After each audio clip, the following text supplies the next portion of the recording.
عليكم ورحمة الله تعالى وبركاته. مرحبا بمتتبعي كويزين لبنى في وصفة جديدة. اليوم إن شاء الله غادي نقترح عليكم كنافة بكريمة ديال الحامض وكريم بالبسكوي، كتجي رائعة ومقرمشة.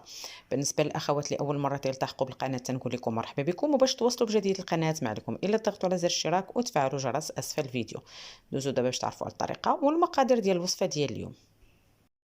بالنسبه للمقادير غادي نحتاجو في القاعده الكنافه. عندنا هنايا ربعه ديال الكنافه حتى ل 300 غرام، من 250 حتى ل 300 غرام ديال الكنافه.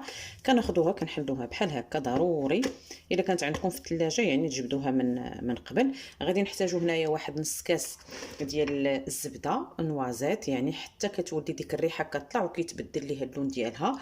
صفيتها وضفت ليها نص كاس ديال الزيت، عطاتني هذا الكاس هذا. وغادي نحتاجو هنايا 2 معالق كبار ديال السكر كلاصي. هذه هي المكونات. غادي ناخذوا هذا السكر. بالنسبه للسكر الدور ديالو في الكنافه هو اللي كيعطينا هذيك التقرميشه ليها. غادي نخلطوا هذا السكر مع هذا الكنافه مزيان ونحلها الا كانوا باقيين شي خيوط هكا مع بعضياتهم. وغادي نبسس هذه الكنافه بهذا الخليط ديال الزبده النوازيت والزيت.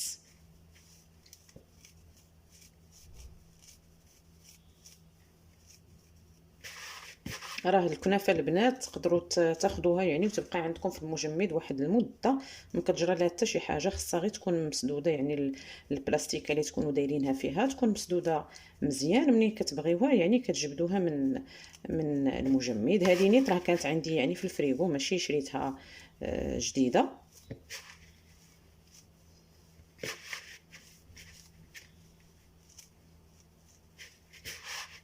البنات اللي في اسفي راه كاينه عند سعيد اللي في عزيب الدرعي، راه كاينه عنده، يعني ديما موجوده، غتلقاوها ديما موجوده عنده.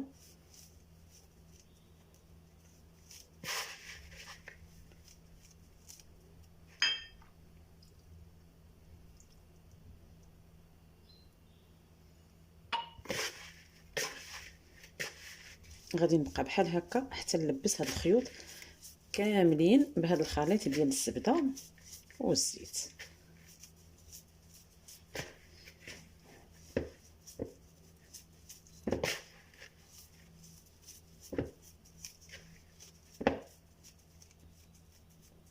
غادي نكمل بهذه الطريقه حتى نلبس هذا الخليط ونتلاقاو. الكنافه ديالنا ها هي، يعني خصها شويه ديال الخاطر البنات، يعني حتى كنلبس هذوك الخيوط كاملين ديالها كنبسسها حتى كتلبس هذيك الزبده اللي هم كاملين، يعني ما تبقاش تبان ليا شي حاجه اللي هي ناشفه. غادي ناخذ واحد المول، الا كان عندكم المول اللي كيتحل ديروه، ما كانش ديروا يعني اي واحد من هادو ديال الدجاج. غادي ناخذ هاد الكنافه هذه نحاولوا نسرحوها وغادي نطلعها من الجناب كيف ما غتشوفوا معايا. تقدروا ديروها في ديمول صغار، انا درتها في مول يعني كبير، وانتوما الا بغيتوا ديروها في ديمول هكا صغار راه ديروها، كتجي حتى هي رائعه وزوينه.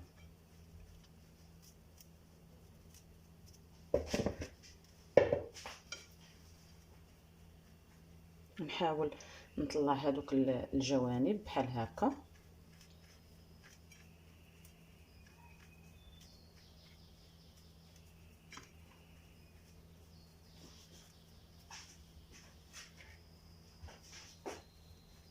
ومن بعد غادي نحاول نضغط بهذا الشكل هذا.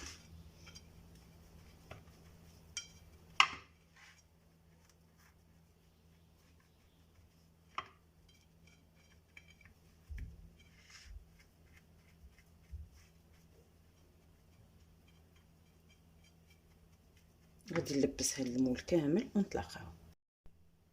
الكنافه ديالي من بعد ما درتها في المول غادي نخليها على جنب، وغادي ندوزو نوجدوا لا كريم باتيسير باش غادي نعمروها. بالنسبه لمقادير الكريمه غادي نحتاجو هنا نص لتر ديال الحليب. عندنا هنا كاس عصير ديال الحامض. بالنسبه لي انا عصرت الحامض، عطاتني تقريبا نص كاس هكا، يعني نص الكاس الكثير، وضفت ليه الماء باش يجيني شويه مخفف، ما تجينيش النكهه ديال الحامض مجهده. الا كنتو كتبغيو الحامض يعني بزيت تقدروا ديروا كاس ديال العصير ديال الحامض.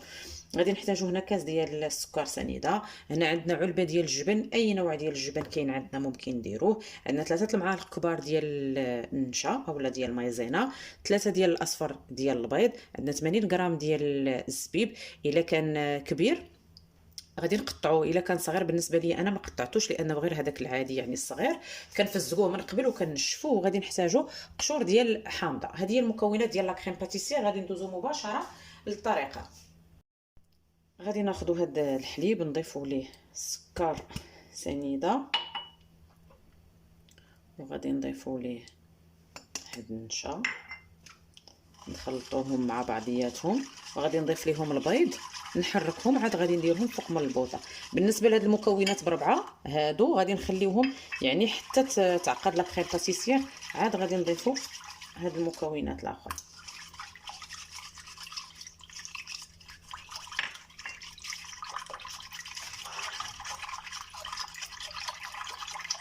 نخلطوا مزيان هاد المكونات، ما يبقاش لينا داك البيض مجموع في شي بلاصه صافي. وغادي نديروها فوق من البوطه تغلى. لا كريم باتيسير ديالنا من بعد ما وجدات ها هي. غادي نجيبو دابا هاد القشور ديال الليمون، عفوا ديال الحامض، نضيفوهم، وغادي نضيفو هاد العصير ديال الليمون وحنا كنحركو، اولا ديال الحامض وحنا كنحركو.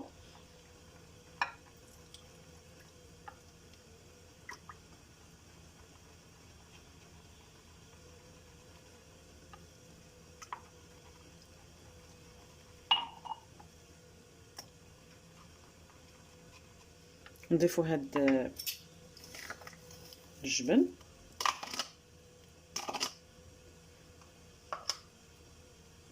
وغادي نخليو اخر حاجه هاد الزبيب هذا. غادي نحاول ندوب هاد الجبن هنايا حتى تحرك ليا، عفوا حتى تخلط ليا هاد المكونات مع بعضياتها، وغادي نضيفو الزبيب. غادي نجيبو الباتور غير باش تنسجم ليا ديك المكونات كامله مع بعضياتها، وما يبقاوش عندي هادوك لي بول ديال الفرomاج اولا ديال لا كريم باتيسير.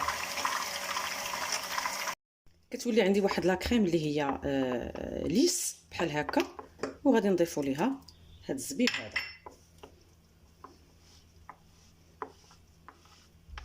كتعرفوا على ان الزبيب كيتواتب بزاف مع الحامض، كيجي زوين بزاف.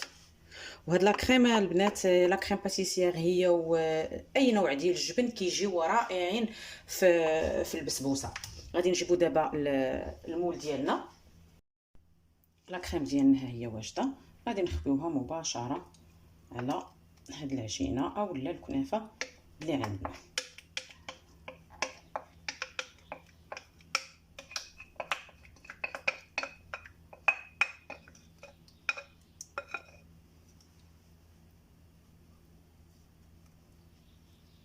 وغادي ندوزو باش نوجدو واحد الكرامبل اللي غادي نديروه من الفوق. عاده الكرامبل كيدار غير بالعجين، عفوا بالزبده والطحين، وكنديروا ليه البودغ داموند. هذا غادي نديرو، ما غاديش نديرو الطحين، غادي نديروه بالبسكوي. بالنسبه للمقادير هذا الكرامبل غادي نحتاجو 100 غرام ديال اللوز اللي خديناه طحناه بالقشره ديالو مطحون، غير مسحتو وطحنتو. غادي نحتاجو هنايا 100 غرام ديال البسكوي، اي نوع ديال البسكوي كاين عندكم، يعني غير ما يكونش بالشوكولات. غادي نحتاجو 80 غرام ديال الزبده مذوبه، وهنا عندنا نص كاس ديال السكر، تقريبا واحد 50 غرام ديال السكر سنيده. غادي ناخذ واحد الزلافه نديرو فيها اللوز، البسكوي، السكر سنيده، نخلطهم مع بعضياتهم، وغادي نبسس الخليط بالزبده اللي مذوبه.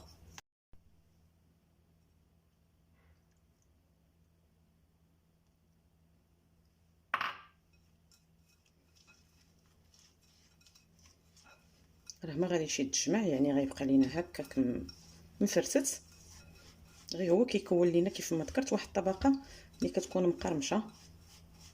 كيجي زوين بزاف هاد الكرامبل.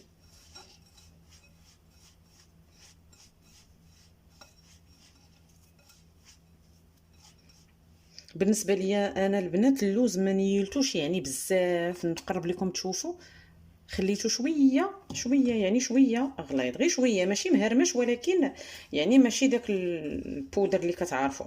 صافي غادي نجيبو دابا هذيك الكنافه ديالنا، وغادي نحاول نغطي هذاك الوجه ديال الكريمه كامله به، حتى ما غاديش تبقى تبان عندنا هذيك الكريمه.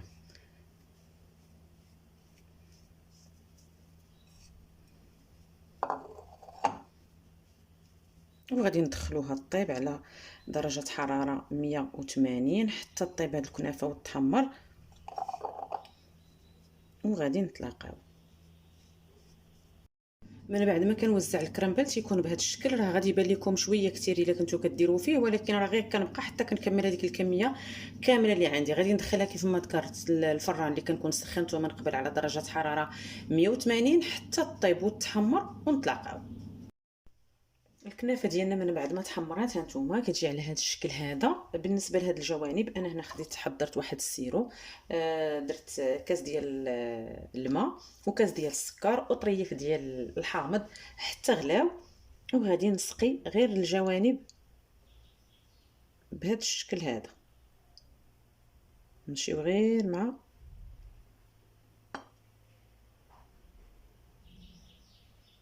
الجناب.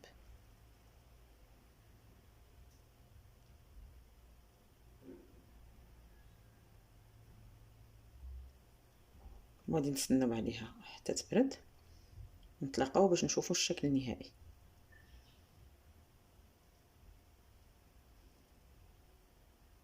الا خليتوها تبات يكون احسن. البسبوسه كتبغي يعني تبات باش كتجينا شاربه هذاك السيرو، اولا نديروها في الصباح نقدموها في العشيه. الكنافه ديالنا من بعد ما وجدات زينتها بشويه ديال الورد. التزيين تيبقى على حسب الذوق وعلى حسب اللي متواجد في كل بيت. بالنسبه لهنايا هذه بسبوسه ديال الشكلاط، راه غادي نخلي لكم الرابط ديالها، راه كاينه في القناه، كتجي معلكه هذه البسبوسه رائعه، كنتمنى انكم تجربوها. كنتمنى ان الوصفه ديال اليوم تكون نالت رضاكم وتجربوها ان شاء الله. كالعاده الى عجبكم الفيديو اعملوا لايك واشتركوا بالقناه اذا كانت اول زياره لكم لها، وباش توصلوا بكل ما هو جديد ما عليكم الا الضغط على زر الاشتراك وتفعلوا جرس اسفل الفيديو. دمتم في رعايه الله والى فيديو قادم بحول الله.